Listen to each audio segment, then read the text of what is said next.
Cheers. Salud. Dude, this is it's absolutely epic. So we're here in Sardinia. We've been here a week. Hmm. You live in the villa right over Right there. there. Yeah. Um, we've been going to the ocean every single day, and we just wrapped 3 days of Tony, Tony time. 3 days of Tony time. Hmm. And this is the vision board. We're living in the vision board. Hmm. What is this like for you? Because you've been architecting this life meticulously, painstakingly for a very long time. And to me, the client piece is like such a small piece of the whole pie. Hmm. Like you're a friend, you're a brother, you're someone I deeply respect because you've had the audacity to have a vision that most people wouldn't even Mm. dare to go after, wouldn't even dare to admit, first of all. Mm. Mm. And you're willing to back that up by putting all your energy behind it with such a like bold way. Mm. And you meet every drop of life with full aliveness, which is one of my core values. Mm. You bring an insane amount of energy to every interaction. Like I see how much energy and enthusiasm you transfer into people, Mm. and it's truly extraordinary. Um, but maybe first we should start by telling people who you are. Thank you, man. Yeah. First time, that's a hell of an intro. So thank you. Um, well, I'll answer your first question first. How's this experience? I mean, it is so extraordinarily aligned with everything that I want. I almost missed how awesome it is. Like, because it's so much like this is everything. And it's like, it feels like extraordinary ease and connection to the things I value, the people I value, the things I want to be doing, the environments I want to be in. Like, an insane experience of life to the point where it it just feels so amazing that you almost don't have the contrast to be like, what is this? And we've both been traveling a lot, so we both Yeah. have been like in this flow of travel where this isn't quite just like a vacation, right? This is just our life Yeah. right now. And Yeah. so there's so much flow. We've done such a good job of stopping to acknowledge like, wow, what an experience. um but exactly everything that I've wanted to create for the last, not even just like last year and a half since we've been like really working together in the accelerator, but 3 to 5 years since I moved to Austin, even Yeah. before that, Yeah. like through my 20s, like this is like the epitome of creating all the things I wanted to create. So it feels fucking awesome is how it feels. Like I feel like you're literally living out your childhood dreams. Pretty much. Yeah. A little bit of Austin Powers, a little bit of an Italian Jewish boy who Yeah. grew up in Virginia, a little bit of just like full sending your business vision. It's like, it's all the buckets. Dream relationship, Mm-hmm. dream business, dream work. I mean, it's basically play, Yep. right? It's Yeah. not even work. Dream life in terms of where you spend your time. Mm-hmm. Dream humans, and you meticulously crafted like, the people around you. Yeah. Like that's an extraordinary life. It is an extraordinary life. So Yeah. tell people like It's cool. who you are, what you Yeah. do, like what does life Yeah. actually look like right now? Sure. Because I think this conversation is going to be a huge permission slip for people to go after the life that isn't on the menu. Because Yeah. what's on the menu is what society conditions us to Right. expect, Totally. and our expectations are usually low. Yeah. Yeah. Oh, totally. Yeah. Well, so my name's Eli Facenda. My online brand would be known as Eli the Travel Guy. And I mean, the things that have always been at the genesis, the core of like what I think about in business and life, there's a few things that really come to mind. Following aliveness and energy. Another way for me, like levity is like a core barometer and compass for me in life. Like what feels light and energizing. Like that's always the direction that I try to move my life. And um just like really living in alignment with what I believe to be my ikigai, like the philosophy of what do I love? What would I love to give? So there's like this category of what I love, what the world actually needs, my skills, and what I can get paid for. So in terms of orienting towards business and purpose, I've really tried to, I think I've just always been obsessed with like, I wouldn't have called it this, but like a sense of alignment. Yeah. And not just in business or in your personal life, but like in the whole architecture of your entire life. And over the last few years, kind of unintentionally and some intentionally, I've just like followed my passions and the things that I actually love outside of my business also fuel my business, and then my business fuels my personal life, and the relationship becomes a part of that. So it's kind of been this cool, like, harmonious flywheel of following those things. And the best thing I could probably describe is just like following aliveness and energy and passion, and and constantly being curious about what this life is about. I would say that, you know, out of a lot of the people that I work with, you've gotten closest to truly embodying the idea of getting paid to exist. Mm, that's dope. Thank you. Right? It's really cool. Because it's not easy running, first of all, building a business. It's definitely not easy building a business 7 figures. It's not easy managing a team. And it's not easy dealing with clients and all the entropy and drama that comes with that. It's not easy having a relationship and being engaged and, doing the work to make that, Hmm. truly 10 on 10 and all the other roles you play.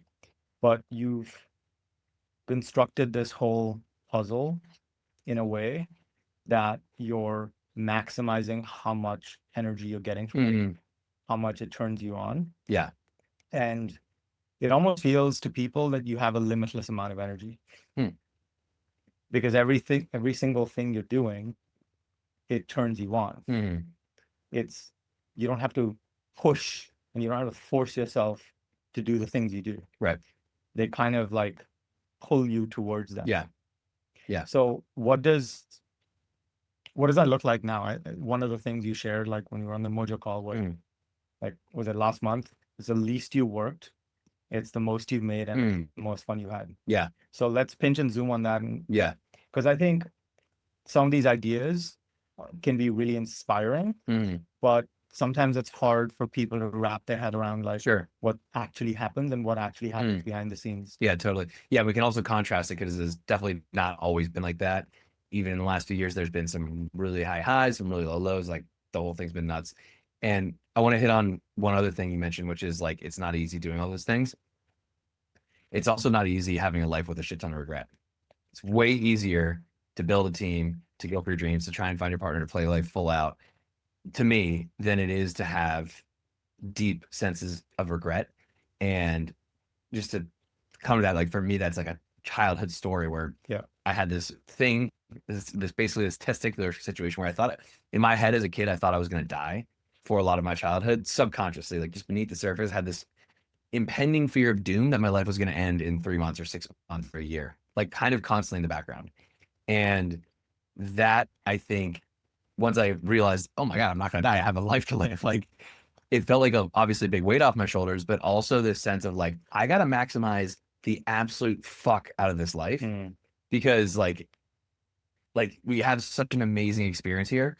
And that was like a core thing. And so I think the catalyst of energy also comes from like, I guess I had this close experience of this fear of what it would be like to leave this earth with like a heavy sense of regret of Mm-hmm. unlived out dreams, things love not shared, things not said, like those kinds of things. And so, yeah, that's always been a core motivator for me. So I think that that makes the things you're talking about that are seemingly hard Yeah. not feel as hard, Yeah. or the fuel that just makes it like, well, of course I'm just going to go through that. It's So, almost like the interesting thing that I see, we were talking in the accelerator, this idea of winners and losers, which is, it's just a term we're using. There's no real absolute life, or, I don't look at the world and classify people in terms of pejoratives, but when we look at behaviors, winners share certain traits. mhm, When we look at psychology and thinking and beliefs, winners share certain traits. yeah, And it's very different how, compared to how most people think. I think for most people, living an extraordinary life, building a business that truly fuels their life, mhm, building a business that turns them on, that generates a lot of cash. I mean, that's a minimum, mhm, but one that sets their soul on fire, mhm, one that gives them such a high level of aliveness that they get to truly actualize into the greatest version of mhm, themselves mhm, and like true fulfillment. And then that fuels, everything from the epic adventures to great time with family and friends, Yeah. hobbies, like just experiencing the full range of what life has to offer. Yeah. For a lot of those people, living this way actually doesn't feel like a choice. Mm. And for the average person, it is a choice. Mm. And I think when things appear as a choice, and we have the power to not choose them just as much as we do to actually choose them. Right. But in what you're describing, I think what you're highlighting is that this really isn't a choice. You're not giving yourself another option. Mm-hmm.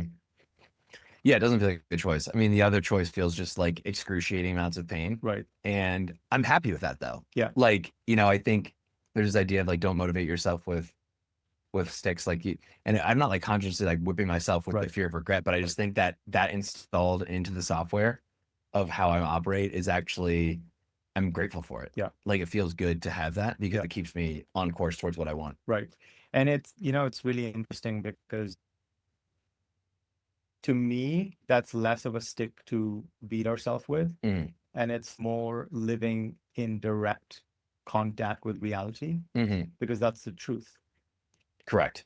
Life is finite. Right. We only have so much time. Mm-hmm. You were sharing this thing about like the average person with like a 13-year-old, how much time Yeah. they have Yeah. to spend with their kid. And it's actually not whatever 5 years, it's actually just the summers. And then even so, when you chunk down to the truth of the situation, it's like a few hundred hours Mm-hmm. or whatever the number is. Yeah. And we live like we have infinite time. Mm-hmm. We build our businesses like we have infinite energy, infinite capacity, infinite resources.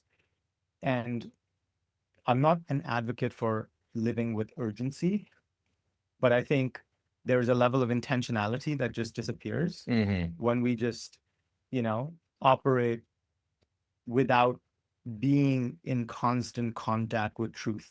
Correct.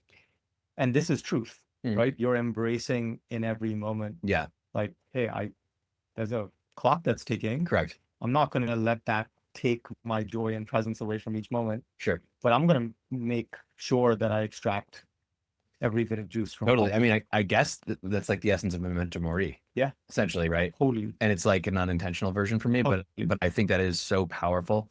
And I don't know if this is like a man to woman thing. Yeah. But when I talk to Bryn about this, who's my Yeah. fiance, whenever I bring up like the deathbed regrets and like Yeah. that as a power, Yeah. it does not. Right. It doesn't land for her. But for me, it is incredibly fulfilling and inspiring. And like I kind of just have this, I've always had this inclination. Yeah. That might just be completely wrong, completely made up, but it makes sense to me. Yeah. That like when we die, Yeah. there's like a final moment where you take a breath and it's either like a glorious exhale of freedom of like, Yeah. I fucking left it all on the field. Like I sent it, I went after the dreams, I said the I love yous, no stone unturned. Yeah. Or it's a sense of like, fuck, I didn't have the courage to send it. I didn't have the ability to like, and send it means a lot of different things. What I mostly mean is send it on yourself. Like Yeah. you send it on your real desires, your real passions. You muster up the courage to live a bold life on your terms. Right. That is what I'm talking about. And it may look very different for everybody. Yeah. So it's not about more. It's about more essence, not more stuff 100%. or more money. But And yeah. most entrepreneurs, I think, are building a business that is not theirs. Mm-hmm. They're replicating someone else's model for success. They're replicating someone else's vision, someone else's constraints, someone else's values, Yeah. someone else's desires. Yeah. Because most human behavior is mimetic. We learn by, watching and it's great to get started because it gives, okay, like step 1, step 2, step 3. Yeah. But at some point, we have to begin to start thinking for ourselves. Mm-hmm. And I think playing the gig business like it's an art form and creating our masterpiece really hinges on us recognizing that our most ideal business is not a blueprint, it's a fingerprint. Yep. Dude, totally. So one of the things that I do, I've had this last couple of years, a really high level of clear intentionality of creating experiences with the people that I care about in my life. Yeah. So my dad's one of them. Yeah. Because I'm looking at it, similar to what you're saying. And I'm like, he's 67 right now. His biggest passion in life is baseball. And he plays baseball still in the men's league. Yeah. And he goes to Florida every year for a spring training. And so Uh, 2 years ago, he invited me to come. yeah. And when I turned 30, I'm able to play in this like group. And I'm the youngest guy by 40 years. It's incredible. So we went for a week, and I'm 30 years old. Everyone else is like 55 to 80. So they think I'm like the best player of all time. It's really funny. It's awesome though. It's so fun. And you go down, you have MLB coaches, so you have pro coaches there. And after every practice, you come off the field, these guys are like, getting taped up and stretched and like just like gross old guys farting in the locker room. But it's like the best, like, you see a bunch of 6-year-old men come back to be children again in the form of baseball. Wow. And one of the things they do is you crack beers and you sit there and you drink a beer and talk to these pro coaches who are your coaches for the week. So these are coaches of the highest level athletes in the world. They're coaching MLB players. And one of the things one of the coaches said is exactly what we just talked about in business. Because they'll be like, oh, how do you coach these pros that are like the top of the game, the best of the best? He goes, dude, those guys, you don't coach them. He goes, if I have to coach one of those guys, they're not in the big leagues. Because if I'm training and developing, that means they're in the minors. Yeah. The minors is for training development. Once they get up to that level, I'm just trying to get them out of their own way. Because like the swing approach, the mechanics, that's stuff for the fundamentals. And sure, they practice it and drill it, but each player has their own way of swinging that it makes them really good. And the coach is like, my job is to not fuck that up. And so I think that's kind of what you're saying with business, which is like, once you kind of get some of the fundamentals down, yeah. If your game is about creating a business that, yes, creates cash flow and all that, but really creates aliveness for you, that is going to look different. Right. And you have to tune into what aliveness is inside of yourself to then create the external reflection of that. Because the biggest miss is a business that makes a lot of money, but doesn't turn on the founder. Yeah, especially if too. Because, that the energy is going to run out. Because once they solve the money problem, once they're making enough money, the drive that hinges on avoiding being broke or avoiding whatever situation there is just drops. Yeah. And then they end up in this place where they're just pushing and forcing and, like trying to make shit happen. Not pulled towards anything because it's not their game. Right. They're not playing their game. Right. And why win? Why work so hard and sacrifice everything to win a game that's not even yours? When it's someone else's game. Yeah. Like winning someone else. And these are kind of cliches. Totally. But everyone's stuck in it. Well, it's the difference of the experience of it versus just like the idea, right? And we just went through this RPM thing, and it's like, that's the whole difference. The way that you can relate to your business just by changing some of the language sounds cliche, sounds corny, sounds surface level. But when you experience a difference in that, in your body and your energy, it's like the whole architecture of your business changes. Right. Yeah. So take us back to the last few months, because I think you've touched, I think of it like cracking the safe to the universe. Yeah. Where reality is so good because the architecture is so perfectly constructed. So I talk about this as building a business that feels like a bespoke custom fit suit. And I think like there were a few seams and stitches that needed, and you put those last pieces in. Yeah. It's not like the work is done, but you've unlocked a new level of flow. Totally. Not just in business, but as the business fits and feeds your entire life. Yeah. So let's pinch and zoom on that. Like, I want you to really show people what's possible, but let's use actuals to like help people understand what this actually looks like in practice. Yeah. So the last few months, I launched Mojo. So for the last couple of years, I've run, it's essentially just the basics of it is essentially, it's a company that helps business owners really maximize their credit card payments for their dream travel experiences to help them get first class for less than economy. That's kind of like the surface level idea. And if you were to think of the mechanics of it, it's almost like a travel agency with credit card points for entrepreneurs. And there's coaching, there's consulting, there's servicing, there's things like that. And at the more deep level, like what we're doing is helping people create the most meaningful memories of their life with the people they care about in a way that doesn't feel like there's a trade-off of cost, and we handle the planning. So we make it really easy to have the experiences that are at the heart of like who they want to actually connect with in their life, their family, their friends, their loved ones in epic ways. So that's a little bit about it. But I've been building this for a couple of years. When I first launched it, it was a complete blue ocean. Like no one was helping entrepreneurs with this. I kind of made it up, which is part of why it took me 14 months of persistence to get my first $300 sale. And so it was a long time, Wow. a long time. You really wanted this. Yeah. Oh yeah. Yeah. Yeah. For a long, yeah. Yeah, exactly. I mean, it was on and off, like months on, months off, but like, I was just like, I'm circling this thing. I was just like, I'm just going Relentless. relentless. Yeah. But it wasn't like, I was like, oh, relentless. It was just like, I was acting relentless because that's just what made sense. Right. Right. Right. So, so did that, built it up. We started to deliver amazing results. COVID changed. People were traveling the world. We got some really high profile clients. The word spread, great PR, kind of stuff like, really grew and built a team for it. But around 2024, I guess, I got into my first Tony Robbins Business Master event, which is just a force of nature when you come into contact with his energy and in these environments. And it's so powerful. And I came into that and I took away so many powerful things. And I got a little lost in my own sauce in terms of getting so hyped about like the future and the potential that I created a vision that was more about like pushing than it was towards aligning. And what's been really powerful in the shifts that we've uncovered, because I was right when we came into contact, Yeah. and I was on fire. Like I was having like really high highs, but the high highs would be followed by crashes and then back up and then back down. And it was kind of like this. And I couldn't really get to a sense of like stability and flow and regulation where I was able to hold the energy and create stuff. It was like I had to have these bursts where creation would come and big things would happen, and then I would like collapse and then burn out. What did the business look like at that point? Like in terms of team, like Yeah. revenue and like overhead? Yeah, we're probably doing like around 750 to 800,000 that year. Yeah. Actually, no, we ended up doing about $1 million last Yeah. year.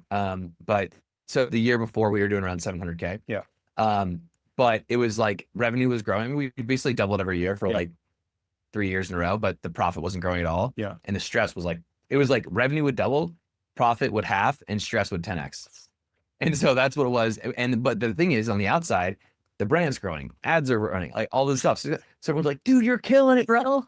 It's so like, let's see your ads. This is amazing. Yeah, this guy's a client. Oh my God, you're on that podcast. So cool. And I'm like, dude, I don't know how I'm making payroll this month, and I'm so stressed, and like, I just want to like run off a fucking bridge. But then at the same time, it's like, I love it. I was like, man, what a contradiction. That's such a mind fuck. It's such a mind fuck. And this is also one of the things that we just learned at the Tony event. He talks about chunking, meaning you take something that feels like there's all this stuff and you group it into small amounts so it feels easy for your brain to understand.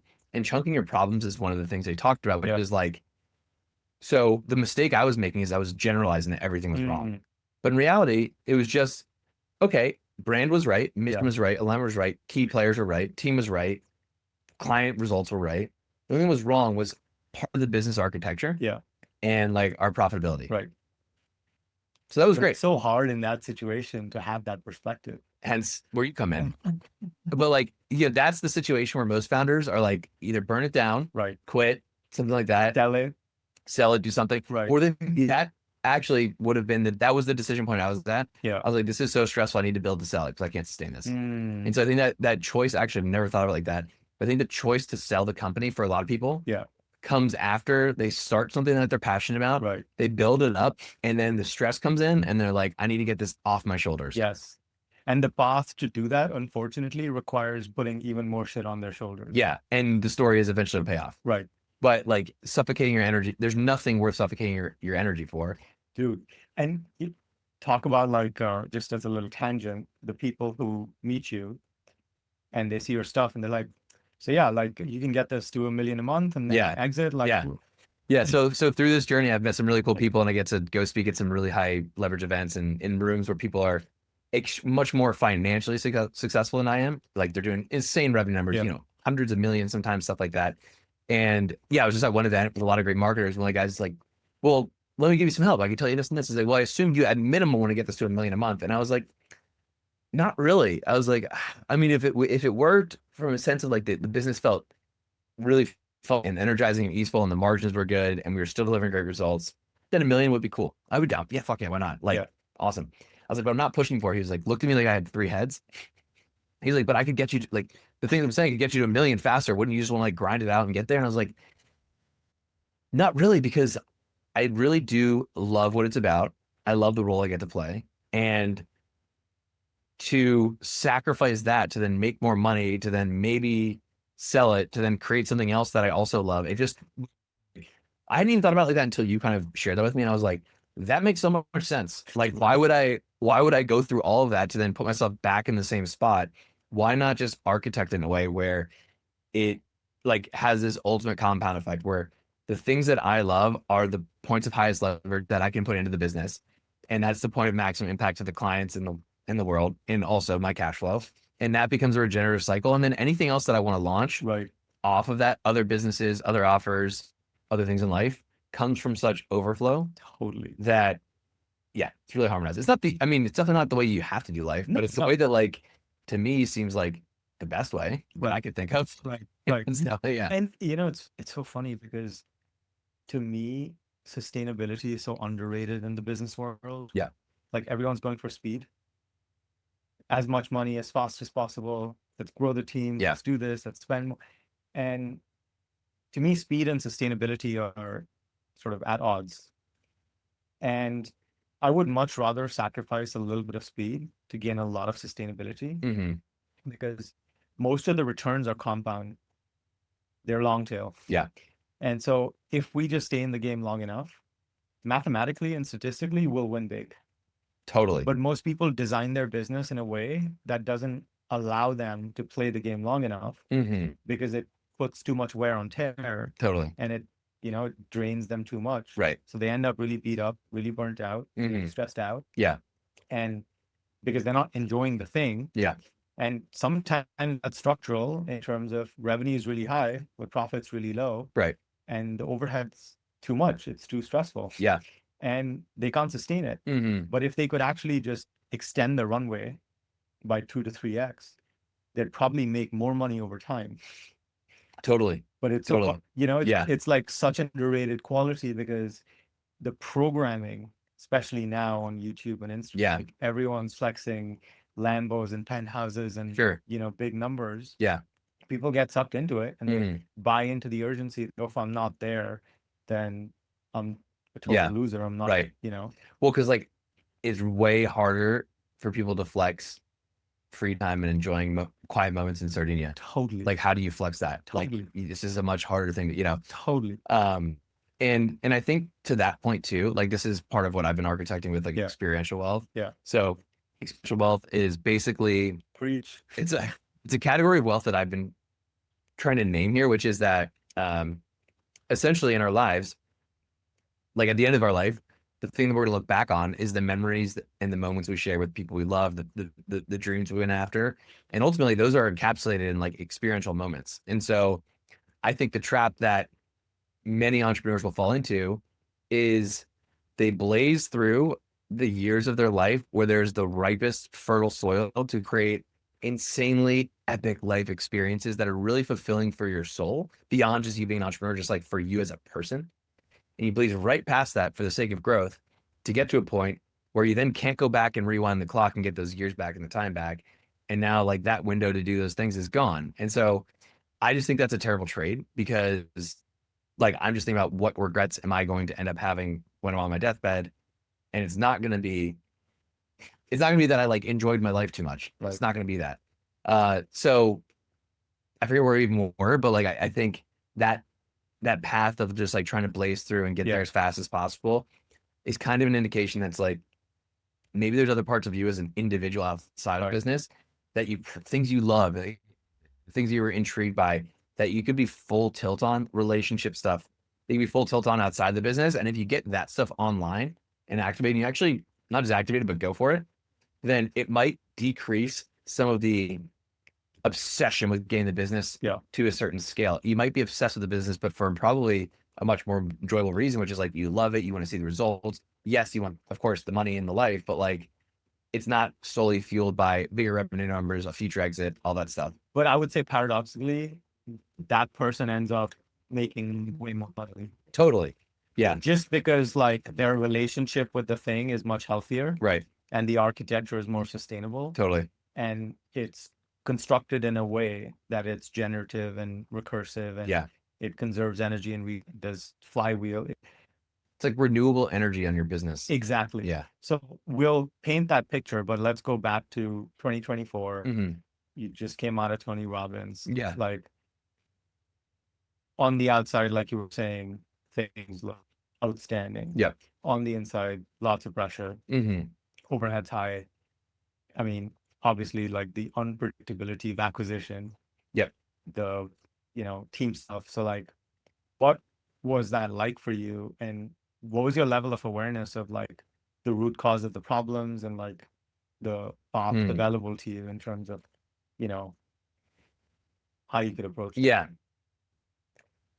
So the root cause of the problem in my mind was at some point we'll hit scale, Mm, which is because I was thinking of a lifestyle cash flow business where high margin and cash flow really should be the core orientation.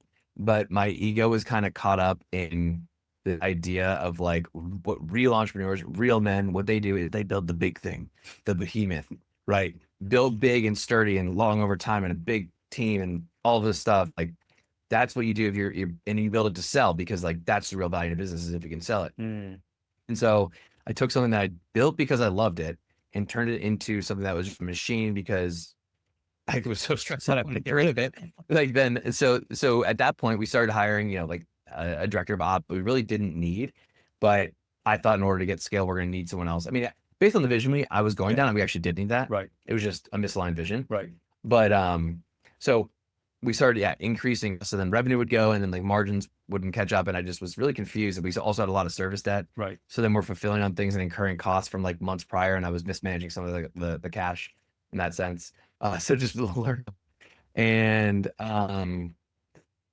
as far as pads, it I think that part of that is I felt trapped and I felt like there wasn't, Tony has a saying, he's like, one option is no options, Mm, two options is a dilemma, three or more and you actually have choices. mm, And I felt like I had one option wow. because I'm like, I had borrowed money for the company, I've taken out debt. We have clients that we owe delivery to. We have a team that's like trenched in this. And the only way out that I could see for the problem was more revenue, Which requires more team, which requires more more overhead. servicing. And then like you link, and then you have a couple like internal challenges, team members or clients or whatever. And then you link maybe like us to associate pain to delivery. And like, so the only way out of pain was through more pain. Dude. And then that's just a really shitty place to be. And the whole thing's on your The whole thing on your shoulders. And so the only way that I could start to like emotionally, energetically, whatever word you want to put it, like have that was to create a vision of like getting so big beyond it myself, like amping up my energy so much, like I should break through this. And it was like that was like the only way through. And so I just didn't see that there was when you started to introduce this idea of simplify, optimize, scale. I remember the specific conversation where like it clicked for me. Was that at the Soco Hotel? Or? Yes. Okay. You were explaining the geometry of a business. Yeah. And how a geometry is like a their networks and like the efficiency of the business is basically like, each one you add to the network. If there's one node, it's really simple. It's like very simple. There's three nodes and they're all working at 20% efficiency that like drops massively. You add in all of these things. And I was like, oh shit, that makes a lot of sense. But I didn't see how to dismantle what I had created. Right. And that was difficult, but it now felt better because I felt like I had not only one option, I had multiple options. And so that felt very alleviating to even open up other possibilities. Right. Yeah. So what was the other option that opened up? Or But what you were sharing is like, hey, you can create a recurring revenue model without sales calls, without the massive service debt. Yeah. That can do. And I was like, okay, I mean, I know how to market, I know how to build a brand. Yeah. I know, like, I have a great email list. We have great clients, like Yeah. what we do work. So just when I started to think about some of those tweaks, I'm like, that's actually not that complicated. Right. It's not gonna be a crazy system to do. Right. Just the order of operations. It Yeah. felt like there was a Jenga tower and I had to like make sure just to pull that piece out now. If I take this person off too quick, then that's Yeah. gonna crumble. So let me get this out. That's kind of what it felt Like like. open heart surgery. A little bit. Yeah. Yeah. Yeah. Or like, you're shaving away at the Michelangelo. Right. And if I look at it on the macro, Yeah. if I were to zoom out big enough, because we're so into it sometimes. Yeah. That's kind of what was happening. 100%. Big idea, big block of marble. I started to chip away. I'm like, this is great. Oh shit.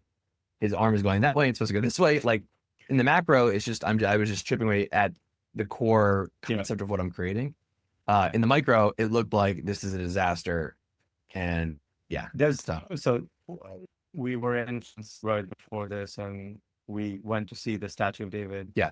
And something hit me, which I hadn't, because I've been obsessed with this for a long time. Yeah. But I didn't realize one thing as I'm looking at the statue, and there were other statues where he still left the block of marble, and there was the statue part was coming out of sort of the block. Mm-hmm. And I realized that when Michelangelo or any sculptor, they're, you know, moving the marble Yeah. to reveal the statue, Mm-hmm. they don't get a second attempt at removing. Mm-hmm.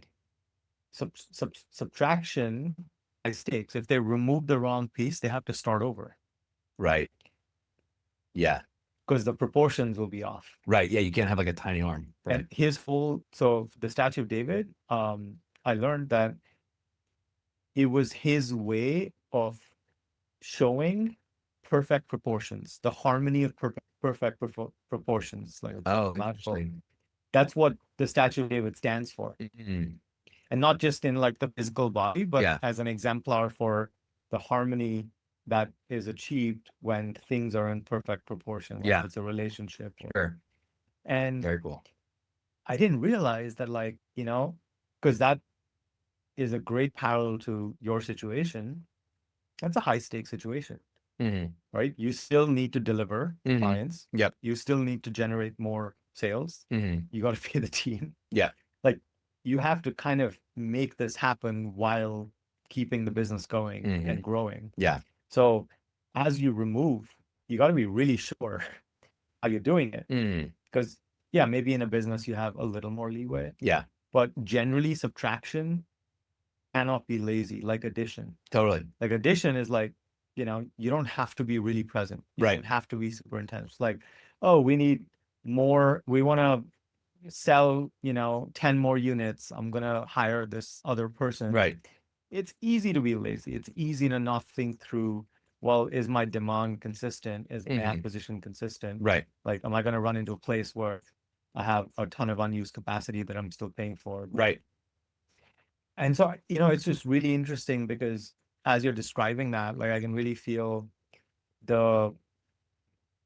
just the level of nuance and the level of leadership that's required to execute an architectural shift in that way. Yeah.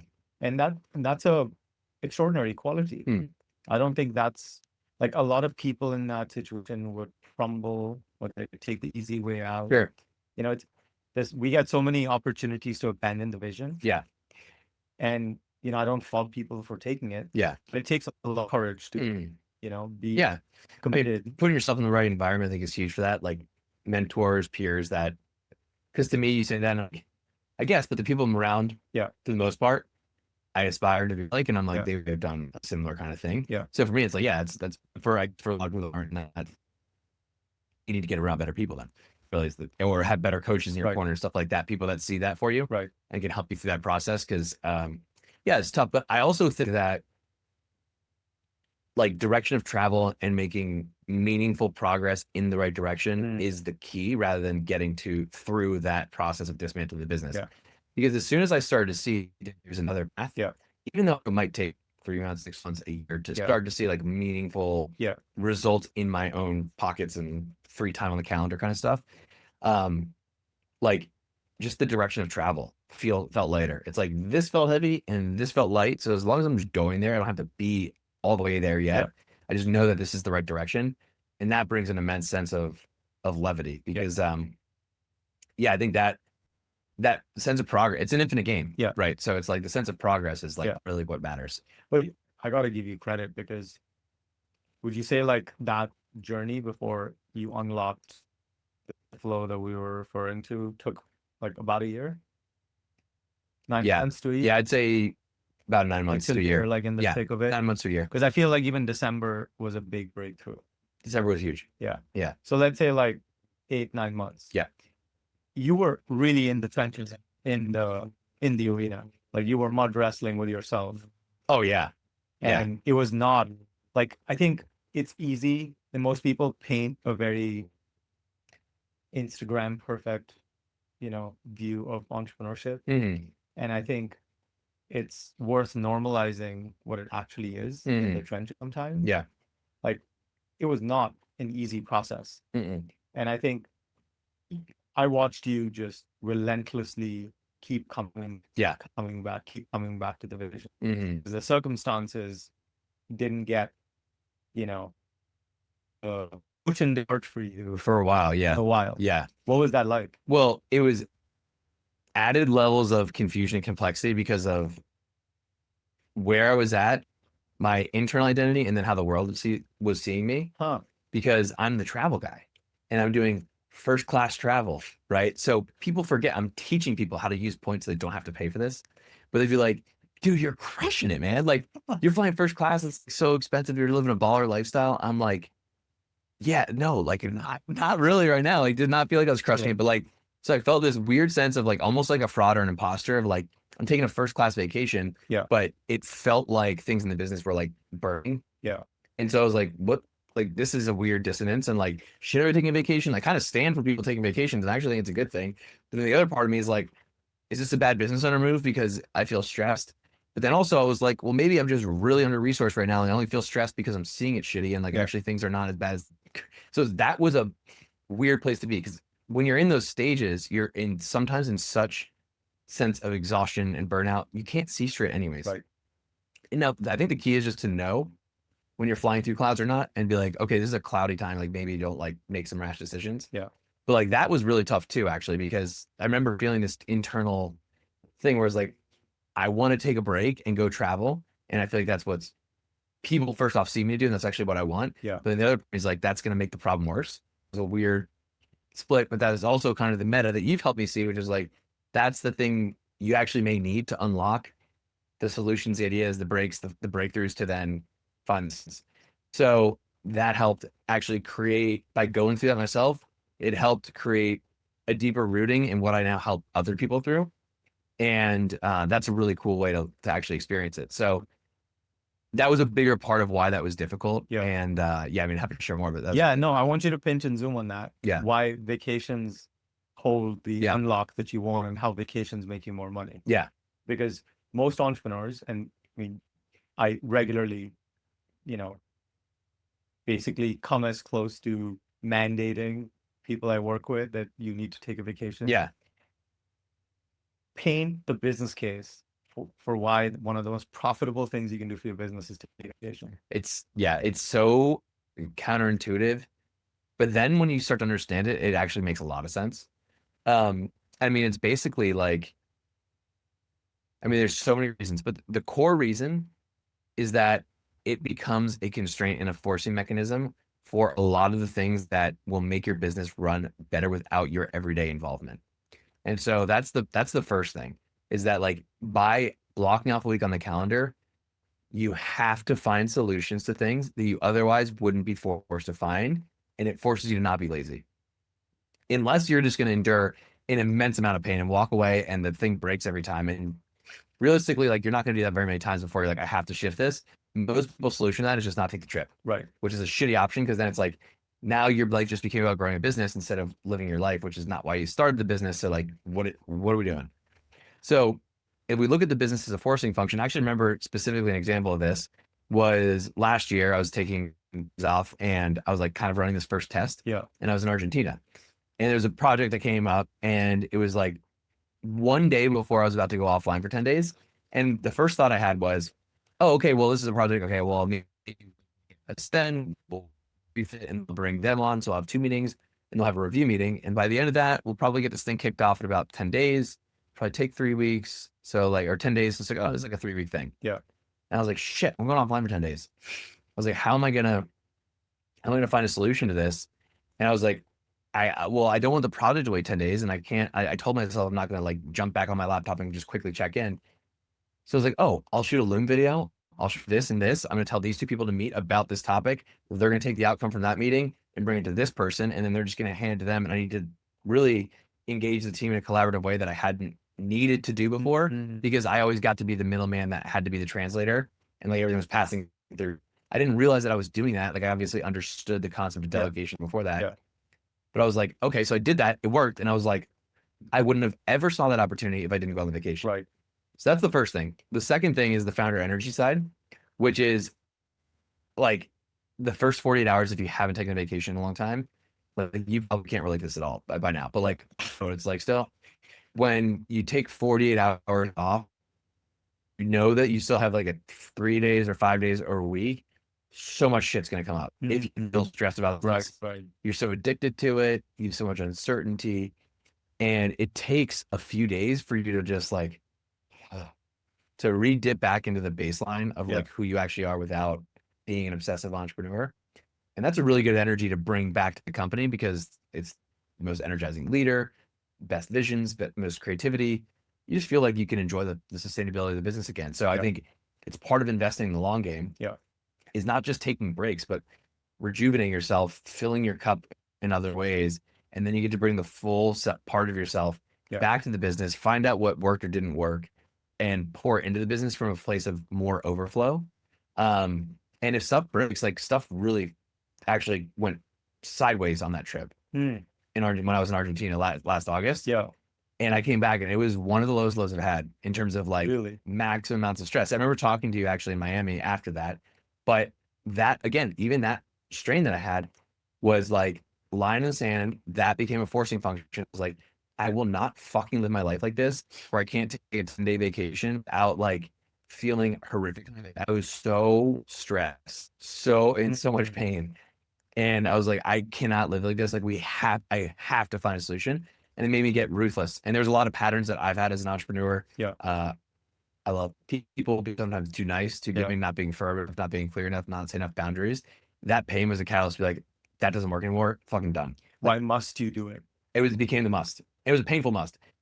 If I could have chosen Yeah. again, I would choose a much more energizing must than a Right. painful must. But I just those are the tools I Can had. you So talk about that a little bit? the must. The must. Yeah. So I think I mean It's this is on must. yeah. So this is one of the Tony things we are just learning, but like the must is really why something that you want to do isn't just a nice to have or should do. It's like this is a non-negotiable, absolute must happen. And what I've found for myself is when I first heard that, I heard it from a place of like I must do it, like I must like go crazy, and that was like it was an intensity. It was like using the turbo fuel in my tank. Like must meant like I must, but like push, and that can work for short periods, and it's fun. I love tapping into that Yeah. for a little bit. Uh, and in the past, I didn't know how to turn it off, and that was the reasons I was having these ups and downs. Yeah. But a better must is just reasons, purposes, a why that is actually just more authentically, deeply connected to you. And the hard part for me with that was like when I would hear like you need to have a why, I always thought it had to be like a save the world why, not like the why, like a why that was important was like if it's going to save kids in Africa, like that's a why. Right? I could never connect to that when I was thinking about Yeah. why am I going to get a sales rep right. Yeah. When I started to connect more to the reason it's a must is because I deserve to take a vacation and I deserve to love my life and I'm actually going to be a better founder for it. And I'm fucking capable of figuring this out. And it's a must to do it for those reasons. Like that makes it an absolute must for me. That's enough of a reason. And then when that felt like I have to do this, Yeah. then there was no choice left. And it was like, this is being done. That was a turning point for you, right? Huge, huge turning point. So Yeah. what happened like after?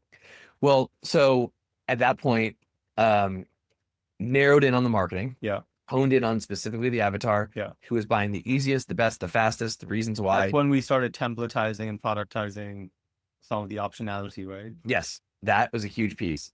Because part of what triggered the issue when I was away was like I left, sales didn't do great, they didn't do terrible, it was not great. But we had like two people that we had like issues fulfilling because I wasn't involved.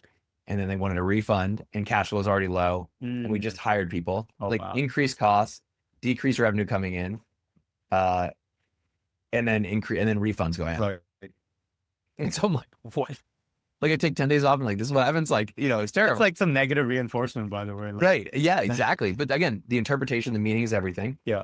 So most people, I think, will make that mean vacations are a bad idea. Right. They're a terrible idea. And it's like, but that was the catalyst for the best growth in the business. And so some of the shift was, honing on the marketing, emailing more is a big one. Yeah. Some simple things, again, chunking it down. It's not like you have to come out of this and completely I didn't like change to an industry. Right.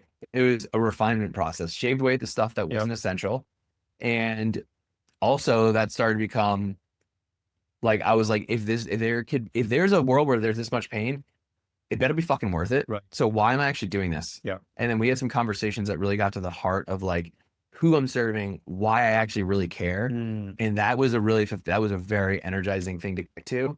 And it brought a lot of fire back Mm. because it started to become less about just like helping me with, I was like, Yeah.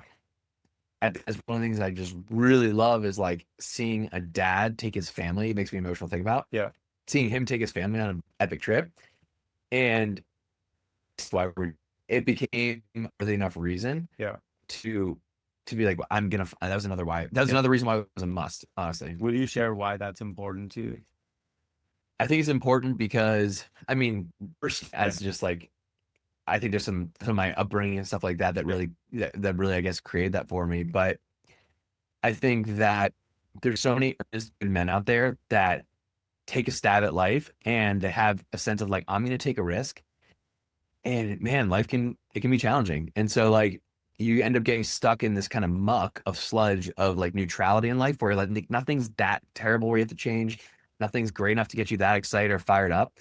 And so you're kind of just like operating in like mediocre land.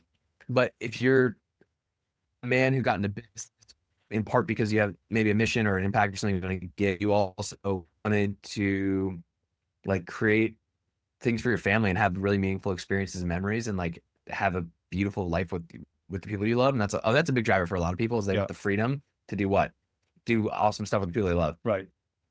So many people, I don't know if it's you forget that, but you start to make a story that that's going to come later. Yeah. And that's going to be something that you can do on the other side of the freedom that you'll eventually create once you finally get scale and lift and you sell the company and then you can like do a year of recovery Right. and then do it. So the why for me is like giving these men a sense of like I get to be the provider that I want to be, that I deeply feel in my fucking bones I am as a man. And to do that in a way where you don't have to make these trade-offs where it's like, God, but like taking my kids to Europe for a week is like a $30,000 trip and like business could really use that money right now. And Right. like that is a shitty place to be for a Yeah. lot of people. Yeah. And some of our clients, they're doing much better Yeah. in terms of finances. So like that's not their issue. Right. Their issue is maybe more like there's some other patterns there. Yeah. But that was the thing that I connected to in that moment to Yeah. think if I can give people the permission slip to go do the things they want to do and feel good about it Yeah. and create the memories and have the impact, like that was like euphoria to me in terms of yes, sir. That really fuels the business too. Yeah. Oh yeah. Because I think linking the business to the things that are most meaningful in life, Yeah. with relationships, with all the other Yeah. things, that actually lets us draw more energy from those things Right. to then bring it back to the business. I actually have something that I think you'll find interesting Yeah. because how I'm wired, I like, like things have to feel playful and light and fun Yeah. for me. And in that instance, if you had told me like, well, just make it fun, I would be like, fuck you. I was like, are you fucking kidding me? This is not fun. Right. Not fun. Right. No fun here. And I didn't have access to that. And so I think there's this beautiful tension for at least how I'm wired, and maybe people have different versions of this, where there's a tension between like the depth and meaning of what it is. There's like it's like the root, and the fun was like it like brought there was like this beautiful kind of harmony between the two where it wasn't just this fun like Peter Pan thing where it's like get some points and travel the world and like that's cool too. And I do like that part of it. Yeah. But at that point, the business, the purpose, at least the mission needed a little bit more rooting. And when I connected to that, it felt better. And then I felt I had more permission to make it more fun. So it was like I needed the two to have this polarity. Yeah. Because I do and for me, fun oftentimes comes in the form of how I market. Mm-mm. Like I've dressed up in an Aladdin costume and flown in first class and shot ads in Singapore suites wearing an Aladdin costume. Yeah. Because that's fun and stupid. And like I love the idea like these credit card points can turn to a dream trip. And but I also, if I get too much in that, it loses some of the purpose and the deeper why and the deeper must. And so having both to me is really, at least for my operating system, that's how I go. So what did that unlock connecting to this deep or even deeper purpose of you want to help men who are trying to be great providers have the time, space, capacity, opportunities to make those memories with the people who are most meaningful? It gave me a deeper sense of everything I'm working towards is worth it. Because I was like, if I'm just doing this for money at this point, right, and a lifestyle, I better just go get a 9 to 5. Yeah. Because I could probably find a 9 to 5 sales, whatever I could just crush at, make a few $100,000 a year, have way less stress, and have like find a remote gig. And like I could meet a lot of the lifestyle criteria through that. Sure, it might not have the long-term freedom, but like that would be a much easier way to what I want. Yeah. And it gave me a sense of like, this is worth it. Yeah, I guess a sense of fulfillment and honestly, pride. Yeah. Like I'm the kind of person who's like an entrepreneur who's always valued doing things that feel meaningful and purposeful Yeah. rather than just chasing what the biggest money is. Yeah.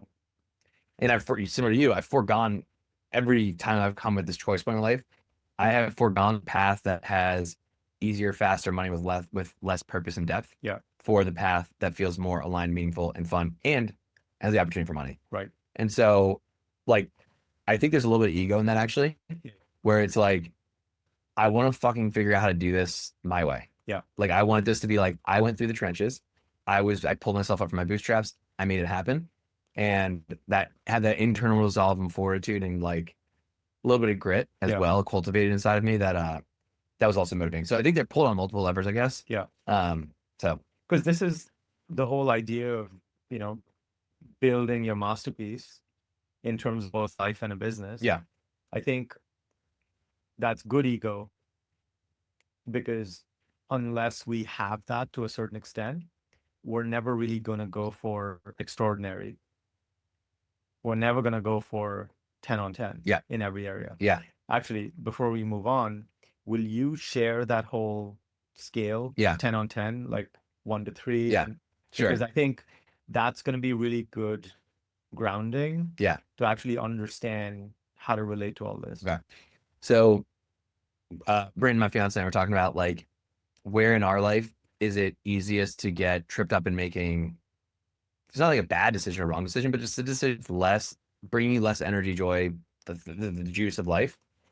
And we're like, okay, if it's 1 to 10, we've had this saying actually where we've called it for a long time in our relationship, like since literally our second date. We said 10 out of 10 only. So if it's not a 10, we don't go for it. And as I started, it's a great North Star operating principle, because the things that messes up in life aren't the 1s and 2s. It's usually the 6s and 7s. And so what we realize is like, okay, for most people, if you have a decision and it feels like a 1, a 2, a 3, it's pretty easy to say no. You're like, that's just not for me. That's not aligned. I don't want it. No, easy enough. 4, 5, 6 is where you start to be like, I don't want to disappoint this person. Maybe I'll try it. I'll do it. And you do it. It's a regretful yes. You do the thing and afterwards you're like, I shouldn't have done that. Whatever. I kind of knew better. Kicking yourself a little bit. Like I knew that wasn't quite it, but like whatever. That's a regretful yes. That's 4, 5, 6. A 7 or an 8 is where you start to get in the danger zone. And this is where things are really close to what you want and you stick with them for too long, but they're not your 10. They're not the full send. And that is like a really dangerous place to stay because it's so close to the actual thing you want, but you're never fully embodying like the actual energy of the thing you want. And so we were like, so that at first we're like, that's a 7, 8, or a 9.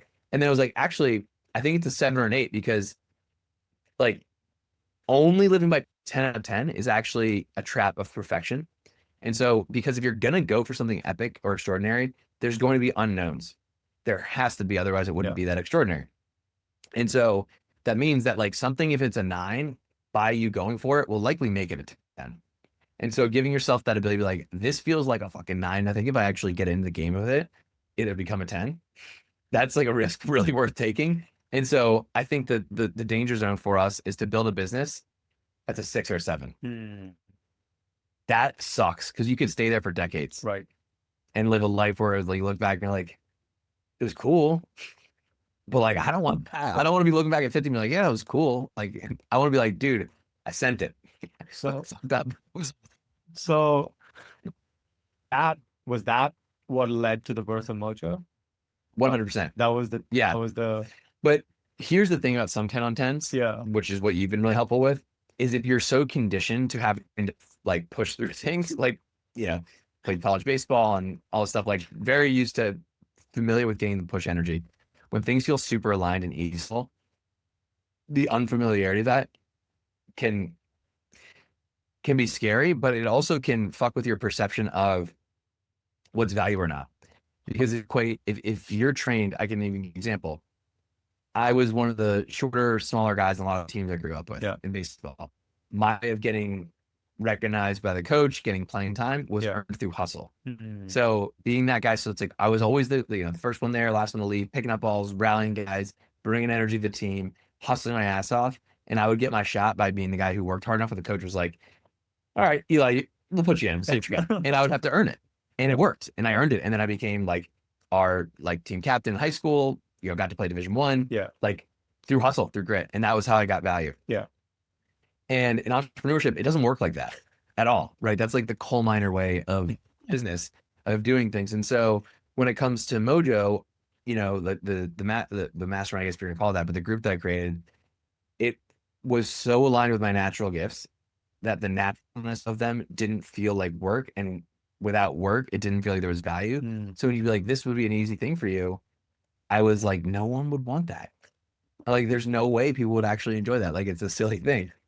And to think like the most effortless thing was the easiest, highest margin, most fun money that I've ever made was that was a reality shifting realization. Yeah. This is the reorientation from effort to play Yeah. as the true source of value. Yeah. And I think it's the ultimate mindfuck. This is what trips most people up Yeah. when they try to build a business like this, Yeah. because it just we're programmed to do the exact opposite. So how'd you do it? Was that like, Well, I had, it took a while to really like get to the core of it. But I'd always loved bringing people together. That was like a natural thing for me. Galvanizing a group. yeah, That's always been like just like a core thing. I love the sense of like male camaraderie, brotherhood, locker room shit talk, like a playful banter, and and uh and just growing businesses. Like it's just yeah, like when we talk, we're working out, and in between sets, it's like, did you try this funnel? Like, or like, dude, what if you did your brand like that? Like, it's in our DNA. We right, can't help it. right. Entrepreneurship, Dan Sullivan said this is a life sentence, 100%. right? So it's like it's wired in you. And so the process, I guess, if I think back on it, it was what I couldn't quite see at first. The gap was, it was like overlap. Like it was a Venn diagram. There was a part shared with what Yeah, I couldn't figure out if the thing was nested inside, if it was like my brain didn't have a framework on art in relationship to what I was already doing. Mm. I could see that it was an extent that there was relatability and there was overlap, which I thought on my soul level Yeah, felt great. yeah. And like strategic, tactical, calculated partner is Right. like, that's a good move. Is it adding more complexity? Is this smart? Right. Like, is this gonna away from the main thing? Correct. And so that was the first thing. And then I was like, oh, I'm going to do it. I started finding alignment. Yeah, I was like, I want to create this brotherhood thing, like a travel club of entrepreneur guys that I did. Like, yeah, and I wanted to do it in a way that felt really good for me. So I was clear on that. But then I was like, again, equating value. What you really helped me see was the different currencies that people pay for and what they don't pay for. Mm. And that adding more is actually a defect in a lot of ways, because I was ready to just like throw the Alex Hermosi value stack at people and be like, you can join this thing, and for $200 you can get this and this and this and this and this and wait and this and all that stuff. And it's like, that is the antithesis of what this group's kind of about. It's about, that was just a different energy. So that was interesting realization, because it made me feel very exposed, right. because the less things I could put in front of people, the Yeah. more that me creating it from like my essence and just Right. who I am was the value. Totally. And it's like, wait, you can't just be here because of me. Right. There has to be like 5 other things that are not me that you're paying for. And so that was also a weird conundrum. The other thing I remember was the constraint was that this had to be effortless and it had to take very little time. Yeah. And your effective hourly rate on this needed to be like stupid high. Yes. Which it is extraordinarily high. Yeah. So like talk about that, because I think there's several pieces to this. One is building something based on a core driver of purpose and energy Yeah. that really turns us on. The other is constructing this in a way that is oriented around play and flow versus effort and push. Yeah. But then there's this whole other part about the simplest possible core fractal of the thing. Yeah. That's just so simple. It's so efficient. Yeah. That it takes barely any time. Right. Well, this fit really in because around this time I started to really think deeply around how do I like what's the best way to quantify like being on track or off track in business for me. So I came up with a formula which was I called it profit per hour times levity. Hmm. So it was like how much profit or cash are you actually taking back in your pocket, not Yeah. revenue, in your pocket per hour of input times how late does it make you? Because I'm like, that's the ultimate renewable formula. Like it's Yeah. generating lots of cash and everything you're doing inside the business feels really fun, then like what more could you want? Right. And so I was like, well, this is a really high leverage of that. And so when so the question was, I kind of went out, I was gonna leave that around. So there's the purpose bit, Yeah, there's the turn on and fun bit, yeah. and then there's the efficiency and how little Oh, time, energy, yeah. and effort it, requires from you. Well, so when I started to see that this was something I was gonna launch, what was I think part of what was happening is like, okay, now there's money, Yeah. now it's a business. Right. Now let me add all the structure and systems and all this other stuff that didn't need to be added. Right. Because that was what business meant to me. And so when I created this, it felt so effortless. Like I didn't even think I still almost don't even relate to it like a business. Right. Because I'm like, it's just well, it's a Google Doc, a WhatsApp chat, and like a call, like a little bit, Yeah. things that I already want to do. I already want to Yeah. talk to people about this stuff. I already want to jam with these kind of guys. I already want to know how to connect them with the right people. Right. I already want to organize trips. So things that like, yeah, I guess from the outside there is things that are happening, but it feels so light that it doesn't even count in head. Yeah. So I mean, yeah, like wrote the Google Doc in like a couple hours. I mean, it took some refinement to Yeah. really get the core of it Yeah. and to remove the wrong things, but like that was it. It's almost like the inverse Alex Hormozy $100 million offers. Yes. Because instead of value stacking, we just removed everything, Yeah. Value stripping almost. value stripping, Yeah. and made it like an absolute no-brainer. Yes. Like someone would be actually stupid to say no. Yeah. I think that was one of the core things for me was how I related to, I guess, selling it. I mean, I'll call it inviting people because Yeah. that's what it feels like. Yeah. Is like 100% congruence. When I send it to someone, I'm like, I mean, it's just like, if you're even thinking about it, just don't Yeah. do it. Because Right. that's Right. Right. still the value discrepancy is so extraordinarily high that it should be either a really obvious yes or no, or maybe even a question about Right. a different facet of it. Totally. But there hasn't been a single question of the price. It's just like not it. But and I could definitely charge way more, 100%. but that's not why I'm doing it.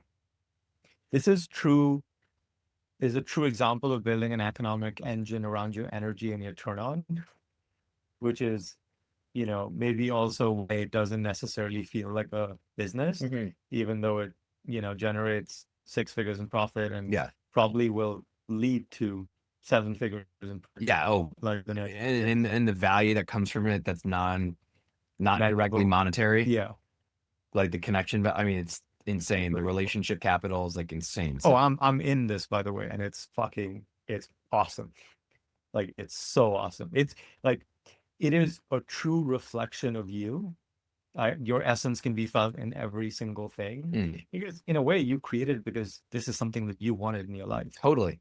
I mean, when I launched this, it's called Mojo, and when I launched it, I was wearing an Austin Powers costume, running a ski mastermind in Japan. So like, that's the context you need. It's unbelievable. Yeah. And that month was pretty significant too, Yeah, it was, yeah. because you were traveling for most of that month, Well, we ended our apartment lease, right? went to Japan, launched Mojo. So, how has the business looked like from December through like now, contrasting with, a year ago? So we started to set up what you call the ACE, the automatic customer engine. And that was also a really cool breakthrough shift, was starting to see that work. And it's not even like we do actually have recurring revenue now going. Yeah. In the FTS side. And we have that working, and but it's growing slowly and steadily. I haven't been like gassing it. Yeah. We still have our high ticket funnel, but I've like really stripped that down to the essence of it. It's working well. We have instead of our back end team having as much fixed costs and revenue share, which was really siphoning cash, was like high fixed costs and rev share on the back end, which made no sense. But we changed things to a per unit costing model. So it's like anytime we have a client, they get paid per client. So very lean in that sense. Yeah. So those things are all good. But the ACE was a really big breakthrough because when I started to see that it was possible that someone would come from an ad to buy a $27 product and then buy a $97 product and then buy a $1,000 product all without talking to anyone within like a few minutes of a flow, I was like, that is fucking cool. It And breaks so brains. it totally breaks. And I was like, for sure, this person's gonna ask for refunds. And then they were like, got on the call, they got what they wanted. They're like, this is great, thank you. And I was like, wow, what a wild thing. So that was a really cool breakthrough because it just, yeah, just shifted what I saw as possible and normal. And I mean, yeah, it's really, really awesome. Right. We're just scratching the surface Yeah, on some of those totally. things. Oh yeah, for sure. And I mean, like, also the skill that has been cultivated through having to learn that is a really valuable skill because it's growing me as an entrepreneur to see just a really like I already understood the idea of acquisition costs Yeah. and average order value and LTV, Right. but when you run them out like that, those numbers become way more significant. Yeah. And significant in the sense of like you have to understand them, and also significant like if you get them right, it is the key to like unlimited scale. Right. And so that is a really cool thing to start to see is like, okay, this is applicable universally in any business now or in the future. This function is really a key Like concept knowing there. how to build an ATM. Exactly. Yeah, exactly. Yeah, you spend $100, you break even on the front end, and then you have an email subscriber, someone joins your recurring revenue thing, and they buy $1,000 thing over the LTV. That's this. Maybe they Right. prefer. It's like, whoa. It's like knowing if I can spend X dollars in CAC and generate Y dollars in LTV. Yeah. Hopefully the LTV is much greater than CAC. Right. It's like a slot machine that we'll just play over and over again. Yeah. It's Especially if you don't have service debt on that, like there's no high cost of delivery in Right. terms of human capital, actual physical cost. which was the main problem we wanted to solve, which Right. is right now, if we make $100, then that comes with service debt, and then we have the overhead on the Yeah. $100 is high, Correct. and so it just still continues to be a cost scheme. So Exactly. can we generate more revenue that has much higher margins, lower overhead, Yeah. and that can scale independently of staffing and labor and Right. team? Exactly. Yeah. Because we don't want to keep growing team to Correct. that's such a dangerous thing because demand is unpredictable. Right. But supply, as soon as we hire people, it becomes predictable. Totally. But then the floor becomes a ceiling and it's not always sustainable. Totally. Yeah. I mean, been there a bunch. So how has that changed profitability, overhead, like stress, like how the business feels? Like what's the after picture like? So right now, I'd say because I launched Mojo, we've been traveling a lot, we've been dialing the high ticket funnel. That specific arm of the business has felt more like stable.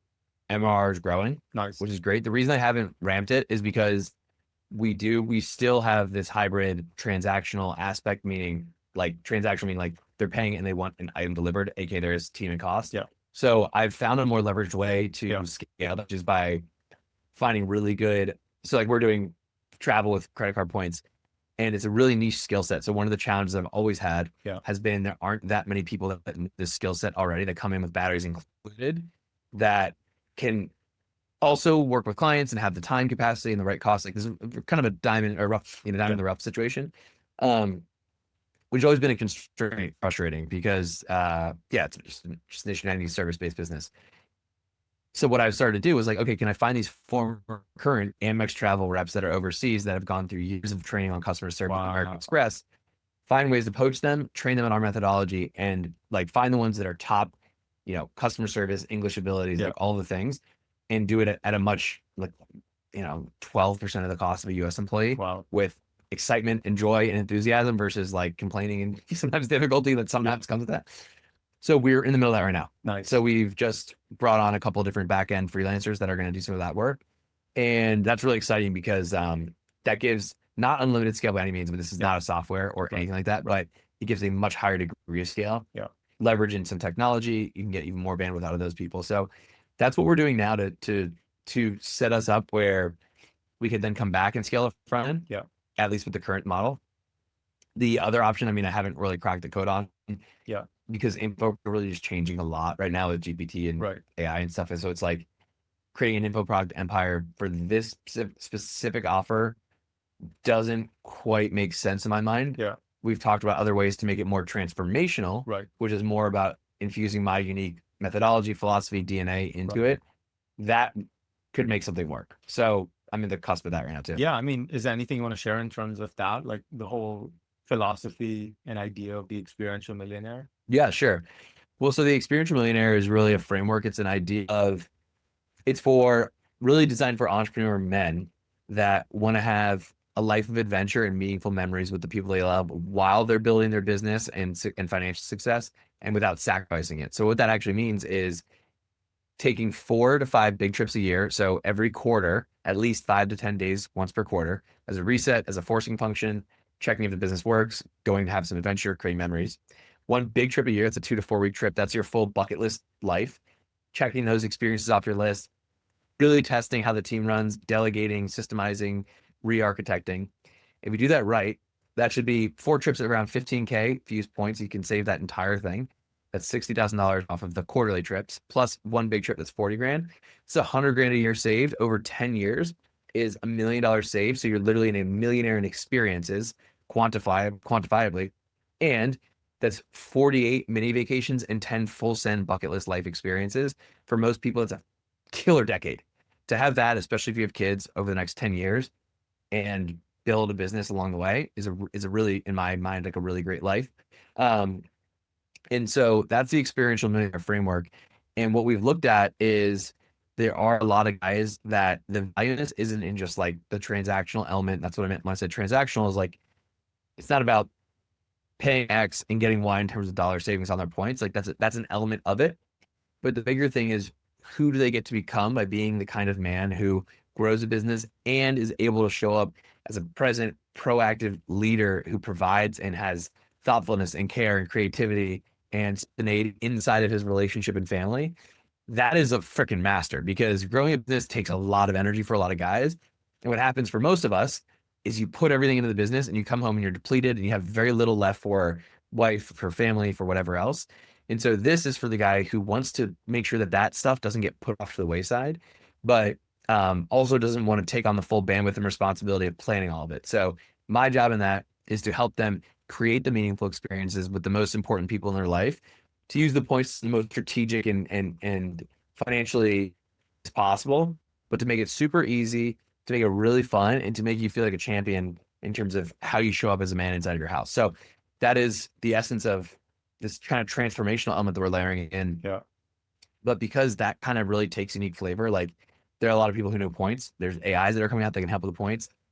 Not a lot of people are able to tell you like that Yeah. specifically. Hey, as a dad, I understand what it's like to be an entrepreneur and have these stressors, but this is what you want. And like, let me help you architect it and bring in some of this like element of pride and creativity and Right. ingenuity in terms of how you architect your experiences. And this is the stuff we've just been learning the whole week. Yeah.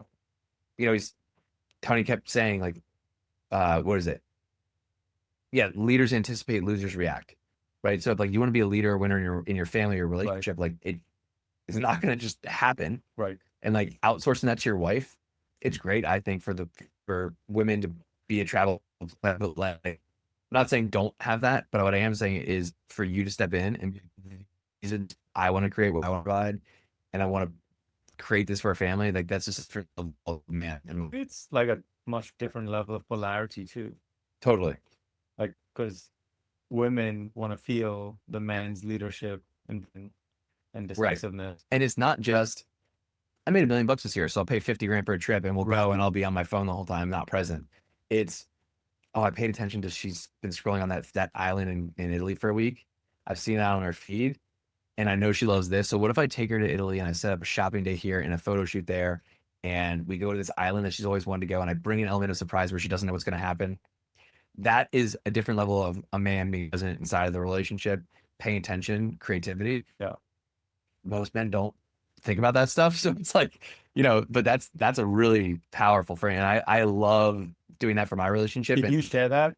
yeah, Because I think you have some stories and some tales totally. in terms of how you've, because I think something that is really helpful for people is a reference point for what it looks like Totally. to show up this way, Yeah. because then it opens up the universe and Oh fuck, I didn't know that was on the menu. Right. So this might be some weird, twisted kink power dynamic thing, Go for it. but I also love is like I really love using the element of surprise and leadership together in a way that uh just keeps Bryn on her toes. It's a really fun thing. And so, I try to really pay attention to things she likes and wants. Yeah. And so, like, an example actually was our 3 anniversary yesterday. And like, we're here in the middle of this, so we're going to celebrate more in Paris. But I didn't want to, like, have nothing planned. And so, while it wasn't a big thing, when she went to bed, I took her phone, I got into the passcode, I wrote her like a sweet love note on her iPhone notes. Oh, She had mentioned like a week before she was looking at something. She was like, "Oh my God, that bathing suit is so hot. I want it so bad. I love this brand." And she was just talking about it. And I was like, I just took a glance at the name of the brand. I messaged my assistant. I said, "Hey, for our anniversary in a week, I want to buy Brim one of these bathing suits. Just keep this in store, like keep this in mind because I yeah. want to get one." And so in the note, I said, "Happy anniversary." I was like, I saw that you really wanted this thing. Like, I want to buy you one of these once we figure out where to ship it to. Like, right. So, but like, here's your gift. And so I saved and I took a screenshot. I saved it as her lock screen, and her phone was in the bathroom. So she woke up and went to the bathroom, and then like opened her phone, and she saw that note. Wow. And so it was like that to me is like, was that the biggest gift in the world? No, not at all. But it was playful. I was paying attention. It was spontaneous, Thoughtful. thoughtful, proactive. Right. So there's that. So another version is when we got engaged, and so um, this was in the fall. So like things were just starting to get better a little bit with like some of the business stress. Yeah. And but like not out of the woods in any way. And I was like, man, I know I'm gonna propose, and I want to do this in a way that feels like 10 out of 10 for me. Yeah. I don't want to do a 6 out of 10 proposal. Right. And for me, that just felt really important. My DNA, who I am, I was like, man, Facenda. full send. I was like, Paris would be the spot because she had always wanted to go to Paris. She'd never been. Her grandma lived there. She wrote about it. Bryn's a writer. I was like, just paint. I was like, Paris over New Year's. Like, are you kidding me? Yeah. Of course. But then I thought, if I do that, she's gonna see it coming from a mile away. She knows we're going to Paris. So I told her, I said, I'm taking you to Europe. We're leaving on this date, and we're flying into Milan, and we're leaving back from London on this date. You don't get to know anywhere in between. Nice. And so she didn't know where we were going. She had her hopes, her suspicions. She kind of knew that the engagement could be coming. And at this point, I was consulting all our friends and family. Tip, consult the friends and family, uh, and getting their opinions and stuff. And I was like, I'm gonna do it in Paris. And then I thought, she's gonna see it coming. So what can I do? Well, she didn't know where we were going. So the first night, I intentionally let it slip that we were gonna go to Paris because she didn't know the itinerary. So I was like, oh well, we can just do that when we go to Paris. She was like, wait, we're going to Paris? And I was like, oh, I'm so sorry. I can't believe I said that. I was like, oh my God, I'm such an idiot. I was like, yeah, we're going to Paris in a few days. It's like, I was like, all right, yeah, we're going, whatever. I wanted to be a surprise, but I ruined it. I'm sorry. Meanwhile, I texted her mom on the set. I'm like, we got her right where we want her. Because I knew if I say Paris, she's going to think we're getting engaged in Paris for sure, which she did. Nice. So she was like, oh my God, we're going to get, she was like getting all ready. And I think I had said, oh, we're going to do a photo shoot in Paris. So like really like teased it. The next day, so we're in Switzerland. The next day we go to this spa resort. And one of the things that she had said, she's like, when we get engaged, I want to make sure that I look really pretty and it's not around a lot of people. And so the next day I was proposing in Switzerland and she had no idea. So we're going to this like really nice spa resort. And the whole time, baby, you should, like, it's a really nice restaurant there. Like, you should do your hair and makeup. And she's like, we're going to the spa. Like, I'm not doing any of that stuff. And I was like, oh fuck. All right. And I was like, you gotta like, come on, but I didn't want to press too hard. Yeah. That'd be weird. So we end up getting to this resort. We go through the whole resort. It's insanely beautiful. It's called the I can't remember the name. It's in Lucerne, Switzerland. You know, like you go up this like train on the side of a mountain. You break through the clouds. There's snow-capped mountains, and it's like this 5-star resort spa with an infinity pool that overlooks the whole thing. It's bonkers. And so I take her up there, and we're getting a tour from the manager because like I have a travel brand. I set it up with him, and he leads us to the spot where I'm going to propose. As we walk into the room, like our song, couples have songs. Like song starts playing over the thing, and there's a photographer and a bottle of champagne. And we walk in, and there's like a 20-foot little stretch that she has to walk down to get to where I'm going to actually do it. And I thought as soon as the song was playing, the photographer's there, it was going to be very obvious what was happening. Right. But she was like, oh my God, our song. Oh my God, there's a photographer. flowers. Oh, she was like, this is so sweet. And she was so caught off guard that even with all that stuff, she didn't know. And then I got on my knee, proposed, and she was like, obviously, like, it was so emotional, Yeah. so surprised. It was a beautiful moment. Really, yeah, like I felt incredible. It was like a loving moment, but I also just felt like I pulled off Yeah. the ultimate surprise because I'd been Wow. teasing her for months. I'm like, when I do this, you're not going to see it coming. She's like, bullshit. I'll know for sure. So pulled that off. And then to layer in an extra level, I told her after that, she was like, wait, so the whole Paris thing, we are we going? And I was like, no, I used it as a decoy to mess with you. And she was like, oh my God. She was like, oh, it's okay. I don't actually care. Like, we don't have to go to Paris. It's amazing. Whatever. I'm happy we're engaged. And then I actually took her to Paris. No, it was like the ultimate, just her all over the map. But like creating that level of experience, there's so much fun enjoying that. And it takes a lot of intentionality. Yeah. But like, that's the juice of life. That's why, like, that's such an awesome thing to do. What does that mean to you, or mean for you, all of it, to be able to provide that? Hmm. Like, what does that do for you?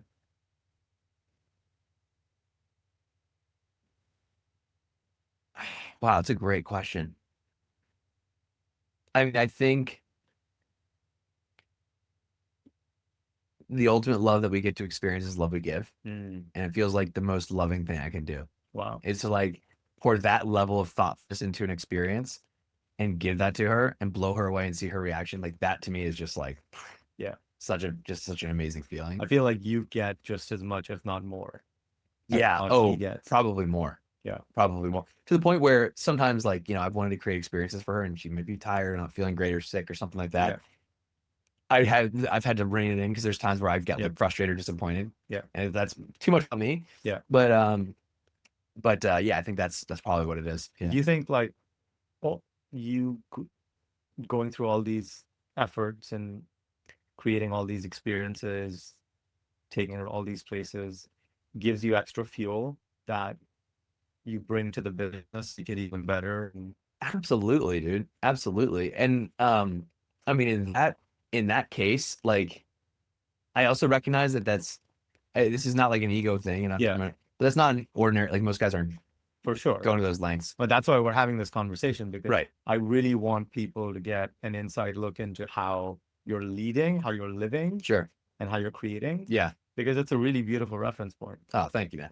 Yeah. Well, I think it's also important to note that proposal was for her, it was for both of us, but it was also like I get to be my own hero Yeah. of my own story in that Yeah. sense, And like that's a really cool feeling to be like, I'm fucking taking her to Swiss Alps to do this thing. Like, why? Because I fucking want to.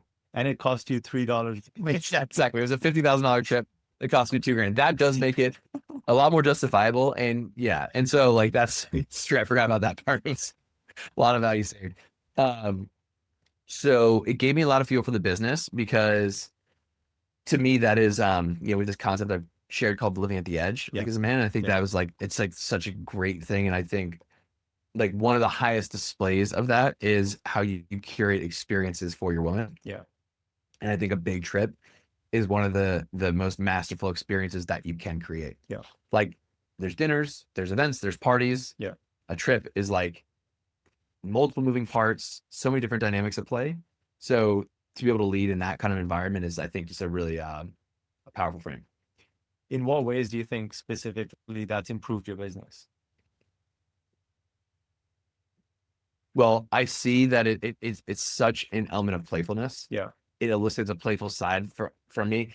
I get to tell the story to the team. They get invigorated and juiced up by it. Like they think it's hilarious or awesome or maybe inspiring. Clients, the same thing. I mean, for me, that's all marketing material too, but like, it's not why I'm doing it. It just happens to also be a really powerful thing to message out to the world. And so those are all really big ones. I think just also like relatability to the guy that I'm serving and to know like this is possible for you and that you can also have the same feeling that I'm having. And I got that message. Remember that message from Umberto, right? The guy who's like, because of what you guys have showed me, I'm now taking 4 trips a year. The thing I need to solve for next is more time. And I'm taking my parents for free now. And like, they're coming with, and we're creating all these experiences and memories. And he's like, this is life. And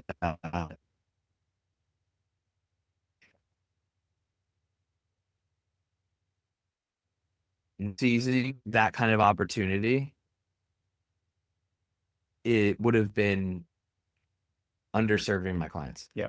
Me not living as an example of what extraordinary can be Yeah. would be underserving my clients. Yeah. That's like some big energy. Yeah, exactly. Maybe like, yeah, I could have taken her to the Alps, but I'll just do it in Austin. Right. For like, if I was 10 out of 10 Austin, different, but I wasn't. Yeah. And so, yeah, But you decided to be rock hard instead. but one for it. Yeah. Yeah. Yeah, totally. Because I think that same muscle can be applied to business. And most people don't see business as a place that becomes a source for pleasure, for play, for Yeah. fun, for joy, for turn on, for Yes. lightness. Yeah.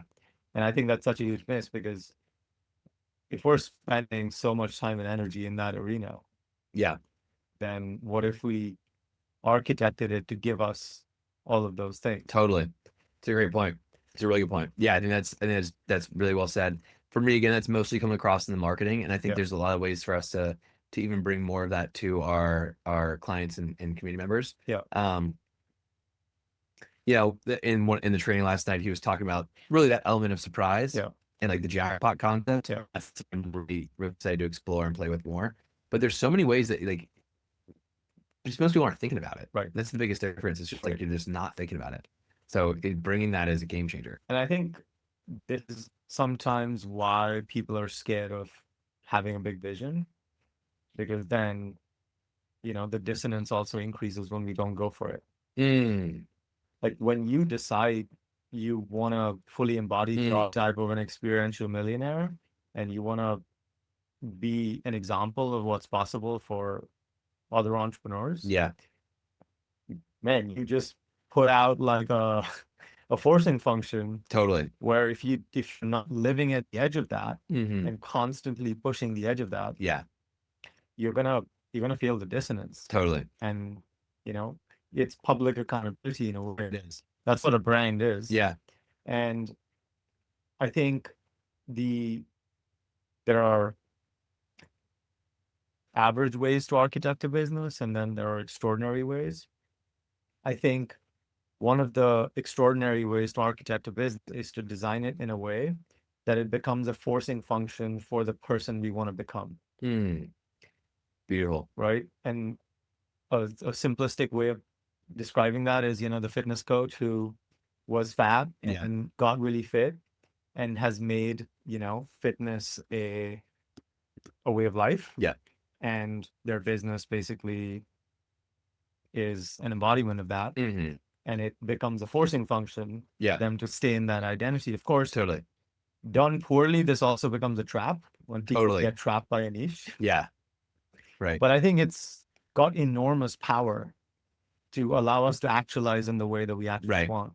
But I think that requires setting up the architecture in a certain way. Yes. So we do pay to exist, but we also need to actualize into the greatest version of ourselves. Yeah. Yeah. I mean, that coming back to the idea of paid to exist, like that is the essence of it right there, is exactly what you're talking about.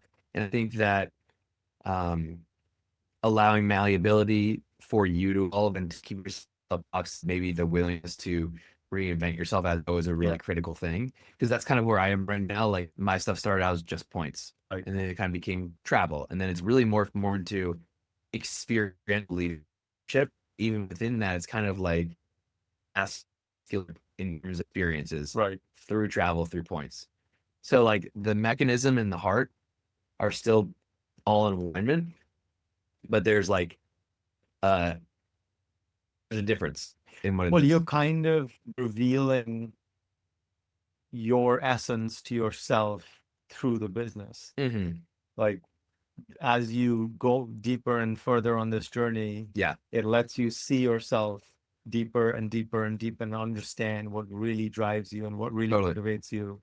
And then you're able to bring that and reshape the business through that. Yep. And it's this co-evolution, Mm. right? The business is an entity that's helping you become more of yourself. Yes. And the best version at that. Mm-hmm. And that's such a beautiful relationship to be in. Mm-hmm. Because for a lot of people, it goes the exact other way, right? the business sort of takes them away from their truth. It takes them away from their values, Yeah. takes them away from their needs and their boundaries and their constraints. Right. And they become more estranged from themselves. Yeah. And it increases defense. And, it's just not a fun That situation. gap is called justification. 100%. Right. 100%. Yeah. It's the tolerance for like, oh, this is okay. Like, I can deal with this. Right. Like, it is what it is. It's it'll just get work. better. Yeah. Yeah. That's my work life. That's my personal life. And what's funny is that kind of like a little bit of a bell curve almost. Right. Because in the beginning stages, like, well, it's work and business. They're separate. Right. And then it's like everything has to be unified. And it's like, the work and business are separate, but they feel each other. 100%. And it's one and the same, but also separation. Because we were just talking about that importance of contrast of like Right. extraordinary life outside of business being the forcing function for a great business, and the great business reinforcing extraordinary life outside of the business. Like those two things being harmonious is really what you want. It just like the opposite of the other version where it's like the two things are at odds with each other 100%. and they want to go like this. It's that have you seen the visual for the yin and yang symbol? It's like yes. two things, they kind of like the infinity. Yeah. They feed each other. Right. I think that's the best architectural design to build a business and have a great life. Yeah. Because I think it's possible to have one. Right. I think the number of people who are able to achieve both, it's very few. Totally. Because it takes such a high level of discernment and being absolutely uncompromising in terms of creating the extraordinary. Right. How would you describe, what's been most helpful with the accelerator and our work? How would you even describe that, like to someone who's, the hardest part is trying. It's part for me. Yeah. I mean, there's so many aspects to it because it is a multi-dimensional program coaching. Like there's the framework through which you see the world, which really started to internalize and adopt and look through, which is a very helpful framework. And the reason I think it gave me such confidence, especially early on, was because when I saw you speak about this, I was like, oh, this isn't like an idea that Ani's like testing. This is like, he's like mathematically found the most solid structure to build things off of. And like that creates solidity and stability and like certainty. And I was like, I need fucking certainty. So when I was seeing that, I was like, it felt pretty much inarguable from any angle I could think about. Like, it just makes sense. The whole thing just like checks, and aligns and flows and all that stuff. So very high level of resonance from that standpoint. So that was a really, it gave me a lot of excitement and hope about like architecting this. Yeah. So that's the first thing, was the actual structures, the things you have set in place, because it's not just like you coaching. There's an actual like blueprint here, which is really nice. The second element would be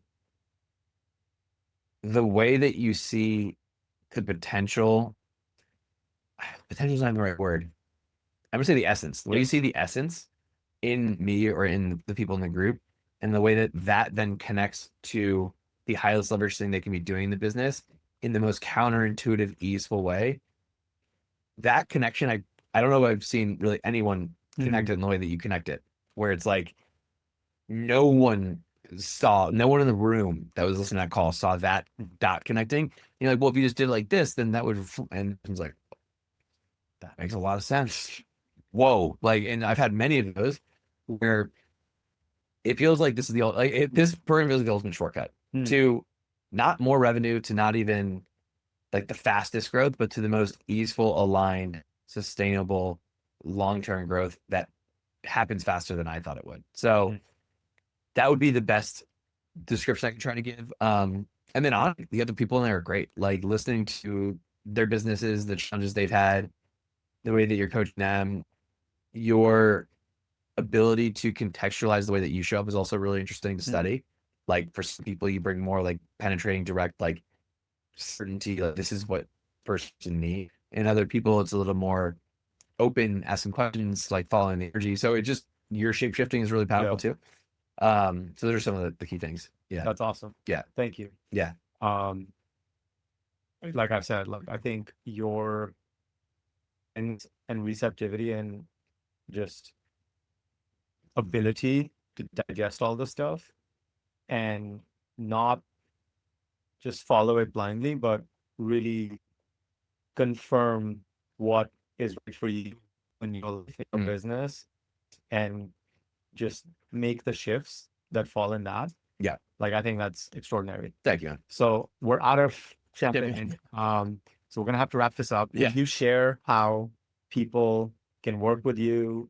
Yeah, sure. All the different things, like who your work is for, how you help, all that. Totally. Yeah. I mean, I think you got a good sense. You listen to this whole thing, like who the work is for and stuff. So basically, entrepreneurs spending money on credit cards, call it 15, 20K a month at least. And you really care about creating meaningful experiences and value travel and adventure. And you want the fastest way to do that, the easiest, and to just have the most epic experiences like that you could imagine consistently.